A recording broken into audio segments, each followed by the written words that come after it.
the person like really pushed me to the edge and talk about religion, Islam, how dare you? And then I was like handcuffed after the TV interview.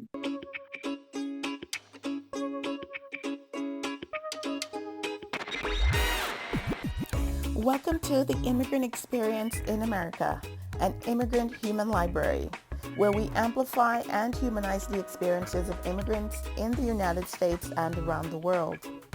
Listen in as we add another story to our immigrant human library. Hello, listeners, and thank you for joining us on the Immigrant Experience in America. I'm your host, Simone W. Johnson-Smith, and this is a place where we amplify and humanize the experiences of immigrants in the United States and around the world. Today, we have another amazing story for you. It is from Burak Yilmaz. Welcome, Burak. Thank you. Thank you for having me. How's everyone? How are you? I'm doing great. I'm excited to hear your journey. So Burak, if you don't mind telling us a bit about your heritage, where you're from, your family's from, and what brings you here to the United States. Absolutely. So I'm Burak Yilmaz, and I was born and raised in Turkey in a very small town, like 8,000, population. And everything started with me going to like my mother. My mother left when I was 5 years old, and from there, my father was never around.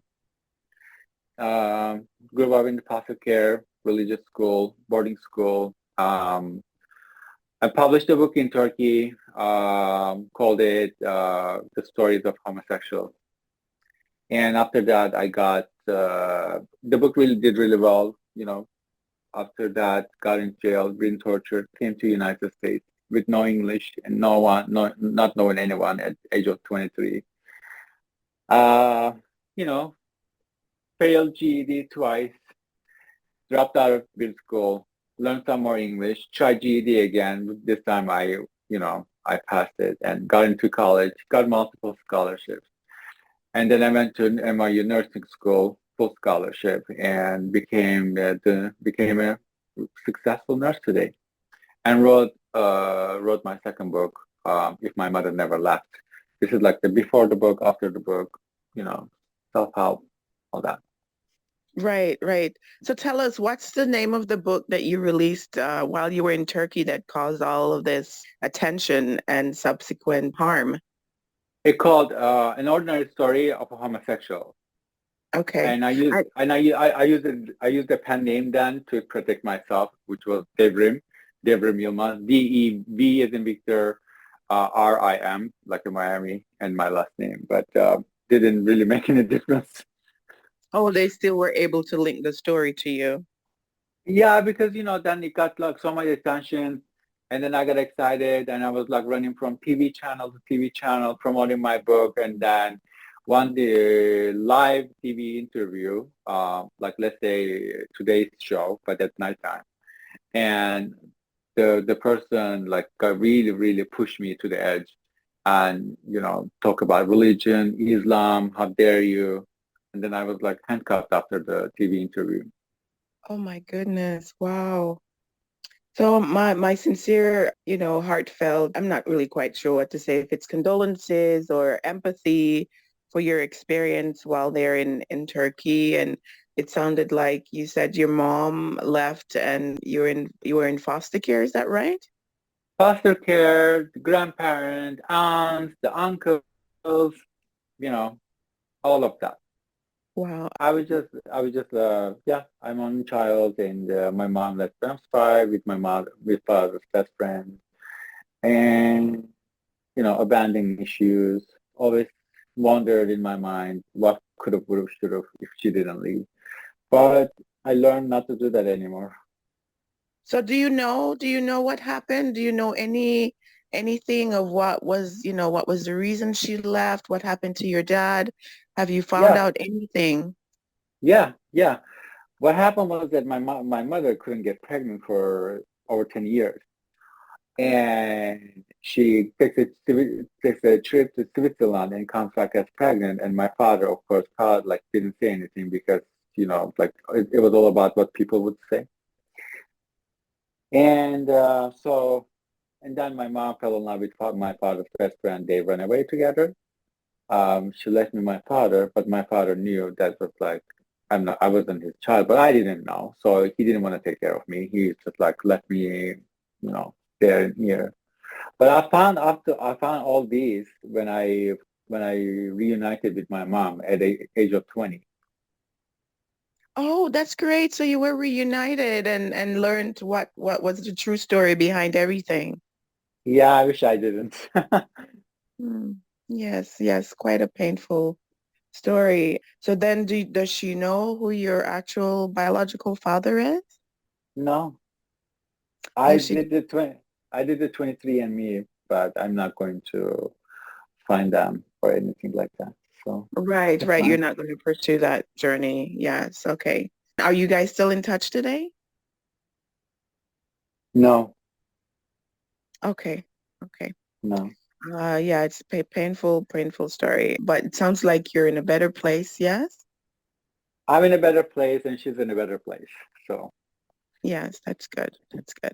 So I wonder then, did you come through the U.S. refugee program? How did your journey no, bring you to the U.S.? no. When I got myself out of jail somehow, and I ran to American consulate. I said, they're trying to kill me here. You better get me out of here. I need a visa. So they expedite everything. I got my visa in 3 days, and I came to the United States. They were waiting for me here, and everything went smoothly. They were like, "Good luck, son. I'm glad you're alive," and all that. Okay, so I'm sorry, who was waiting for you? Did you have family or friends on the side? No, no, no. I have a friend who's like was working here as a designer, the fashion designer. So he he knew I was coming, and he prepared things for me, and so I started from there. Okay, okay. So I wanted to then, I'm thinking, and I know my listeners are wondering, can you give us, and I'm sorry if it's painful, but I'm hoping that you find some healing and are able to talk about what life is like in Turkey. Give us a sense, give us a context, a backdrop for what life is like in Turkey. Generally for everybody, whether, what's the general sense for like what were things you did for fun? What was school like, interacting with family, foods that you ate, and of course, the whole religious environment. What is that like in Turkey? I've never traveled, and and for our listeners are wondering, we've never been to that side of the world before. What is it like? All we see is on TV, some of the news bites, but give us a sense for what life is like over there. Turkey is a place that you gather a gown, nightgown, and you go to breakfast. I'm sorry? Turkey is a place that you wear your nightgown. I mean, like to go like the cocktail dress to a breakfast. Mm, They that's love, interesting. yeah, they love luxury. They love like showing off. They love, for example, going to a supermarket or they really care what you wear. Let's put it this way. Okay, so Yeah, external presentation is very important, the way you present yourself publicly. correct. It's very important, and gas is very important. The breakfast is really important. Gym is not important. It's all about getting together and have coffee and have conversation, and you know, and it's just a different culture. So food is very important, and you know, and dinner, lunch takes hours there. Right, right, right.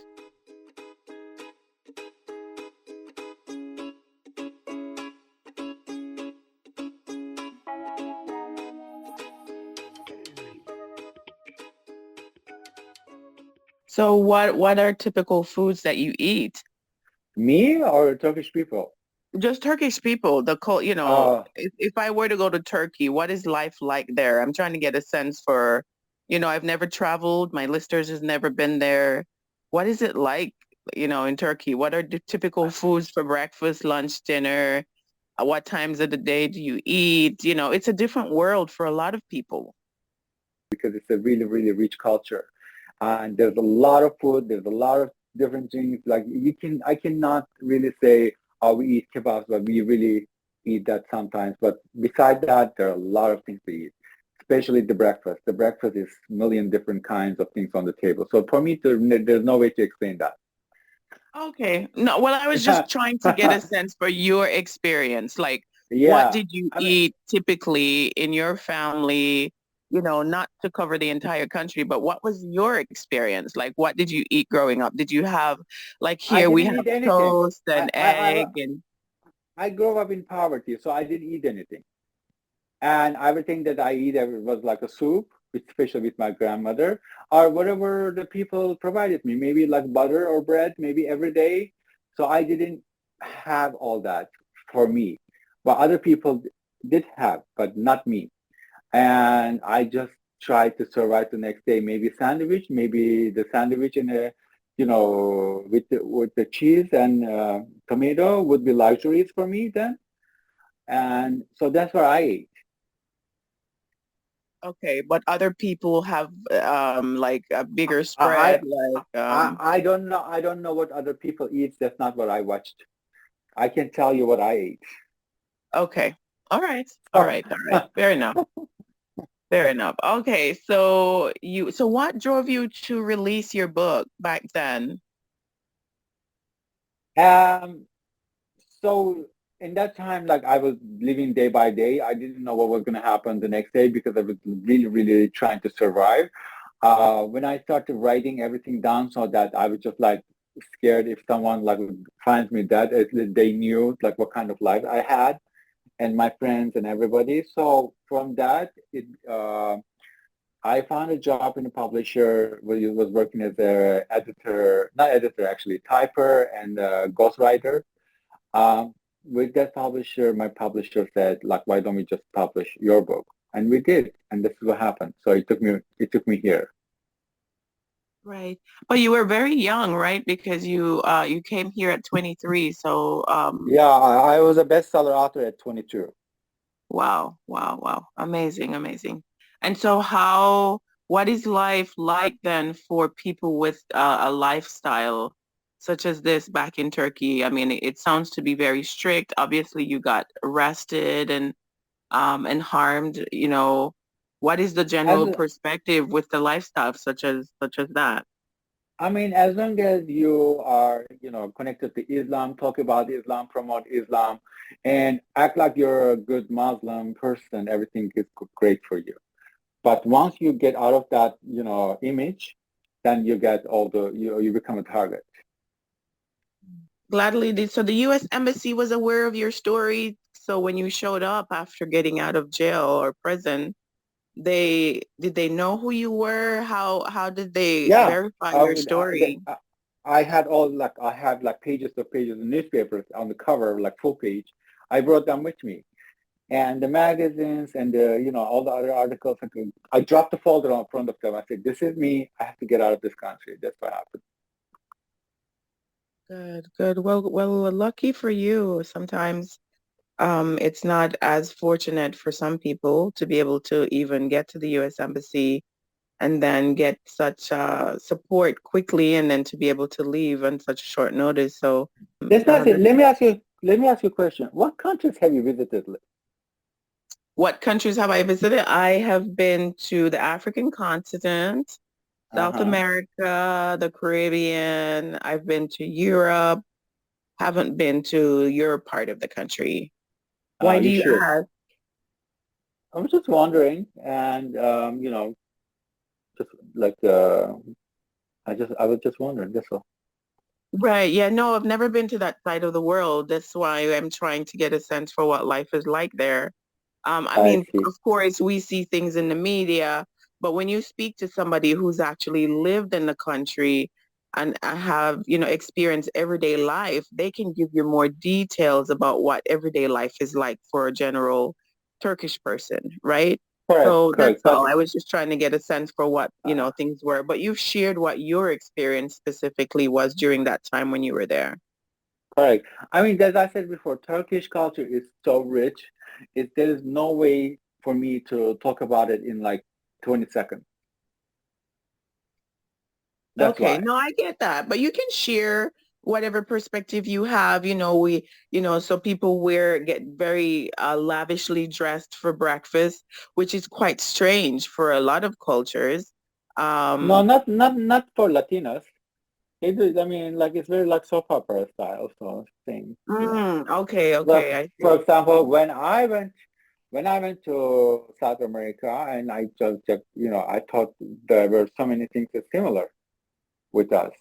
The drama, the way you look, the way you act, and then that you have to look rich, or you try to look rich, or you become rich. It's all about being rich, looking rich. Mm. Yes, yes, yes. And I mean, there's a side of that in our US culture here, of course. If most people want to wear expensive jewelry, expensive clothing, drive the expensive car to give off the persona that they're affluent or they're coming from a wealthy background if there's a perception that they will get respect or be accepted in certain spaces, then that's what people do. So I get that. Okay. Okay. So there's a part of that here in the US, right? But there's still spaces where if people don't have that type of affluence, then there's a space for them too, right? Correct, Um, correct. mhm. But it's so nice to see someone actually, tries, to look their best before they get they get out of their place, their apartment, when they walk on the street. It's so nice to see that. Yes, no, definitely. I agree. It's important to take care of yourself and present yourself well to the public. Right.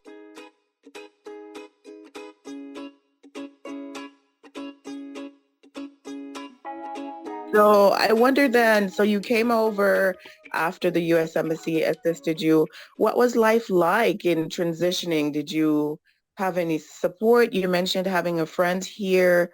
How did you adjust to life here in the United States?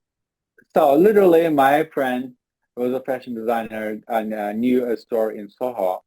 He took me and brought me there the second day that I was here.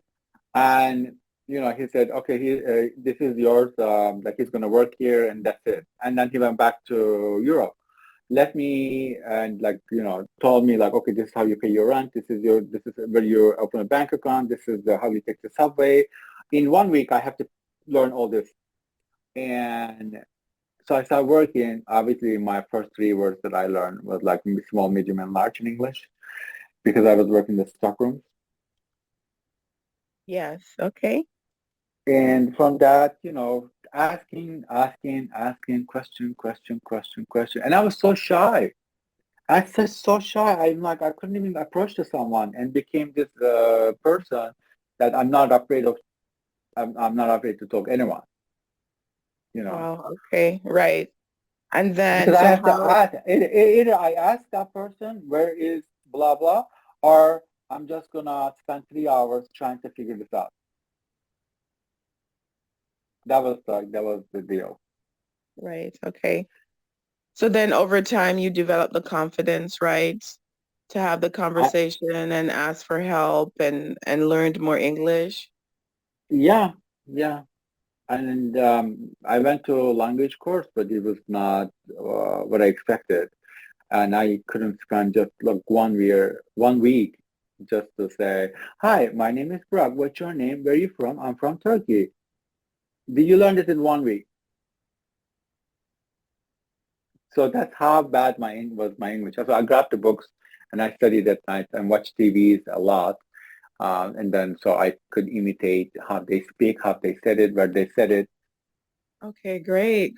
Did you find, were you able to find like Turkish people from your country and to assist you in the adjustment, or were alone for a period there? Oh yeah. So I've met with Turkish people, Turkish gay people who helped me so much in the past and showed me the way, and like this is where you go, this is what you do, this is how you do it. And it's all communications. And we didn't have Facebook or like group chat or anything like that. Yeah, it's just like you have to be very personable. and try to meet with these people, and so that you don't have to reinvent the wheel. Um, and so yeah, luckily I had done. Yes, yes. And did you go directly to the northeastern part of the country when you first arrived? And is that where life developed for you, or did you move to a different place? You mean in Manhattan? Right, like New York area. Were you when you first came arrived to the US, did you go to New York or were you somewhere else? No, I went to New York. I stayed in Manhattan for a while, and then I moved to Los Angeles for 1 year. Um, then came back to New York. Okay, okay, I mean, great. for the college, I moved to Long Island, but then I came back to continue my studies at NYU Okay, in okay. Manhattan. Yeah. Right. Okay. So what were some challenges that came along as you, apart from the learning English and, becoming assertive and asking for help and so forth? What were some other challenges that may have come about with you adjusting from the Turkish culture and learning the American culture? Listen, when you don't speak English, going to Delhi and to buy a sandwich is a challenge. It's a big challenge. And beside that, I the GED was a big challenge, like getting my high school degree.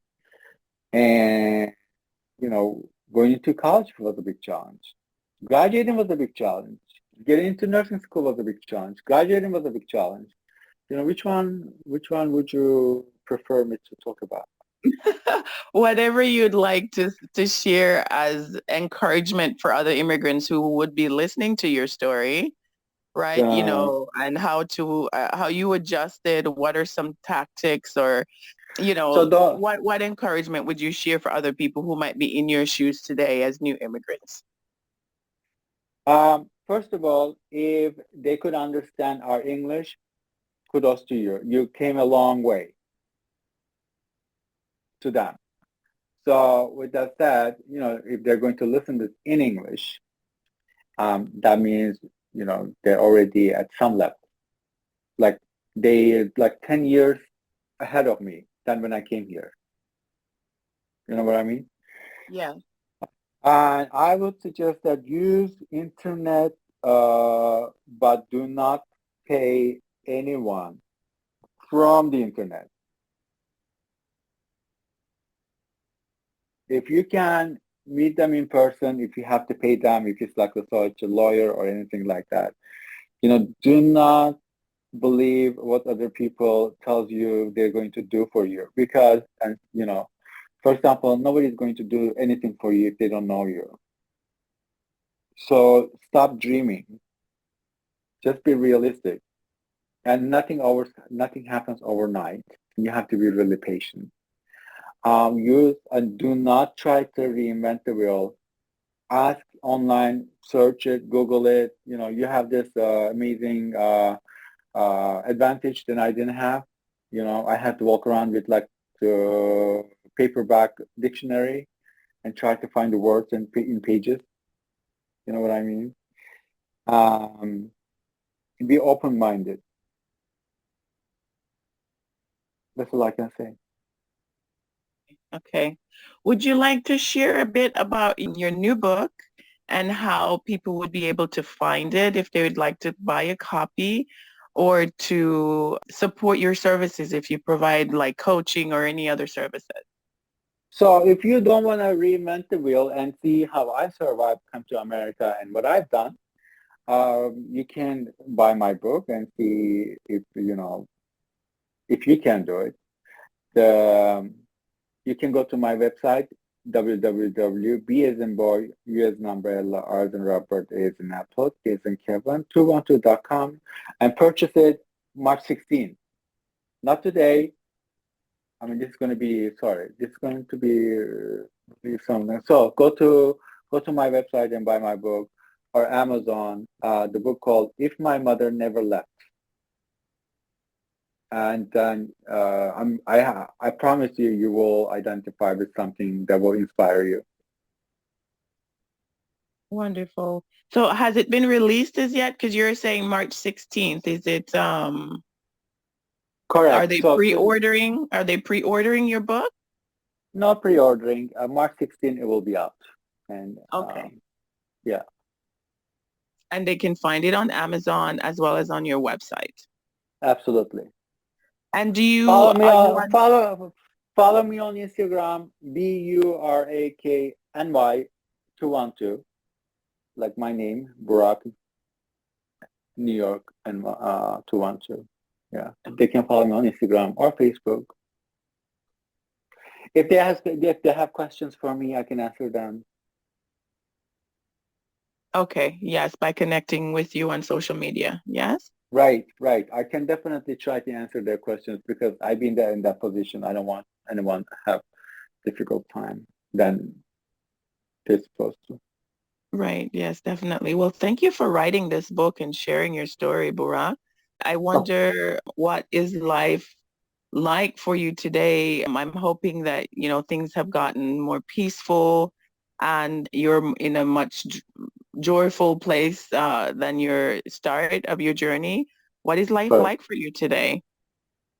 I'm a successful nurse, and I love what I do, and I love helping people. And so now that I want to help this younger generation that have no idea what's going on, or they lock themselves in their room, they don't want to get out because they don't think they're worthy. And I want to try, I'm going to try to reach those young adults and maybe make a difference in their future. Okay, okay, wonderful. And are these young adults from maybe from Turkey or from that part of the Anywhere, world or anyone across the board? You're comfortable with English so you can work with anybody. of course. Yes, wonderful. Okay, well, thank you so much for sharing about your journey, your book, and I welcome our listeners to check you out at your website that you've shared or to look out for your book when it's released on March 16, 2023. Burak No Yilmaz. must. Correct. Yes. Thank you so much for joining us on the show and sharing your story. Thanks for having me. Have a wonderful day. We thank our listeners around the world and we appreciate your continued support as we build our human library. Please remember to give us a 5-star review, subscribe, and share with your friends, family, and circle of influence.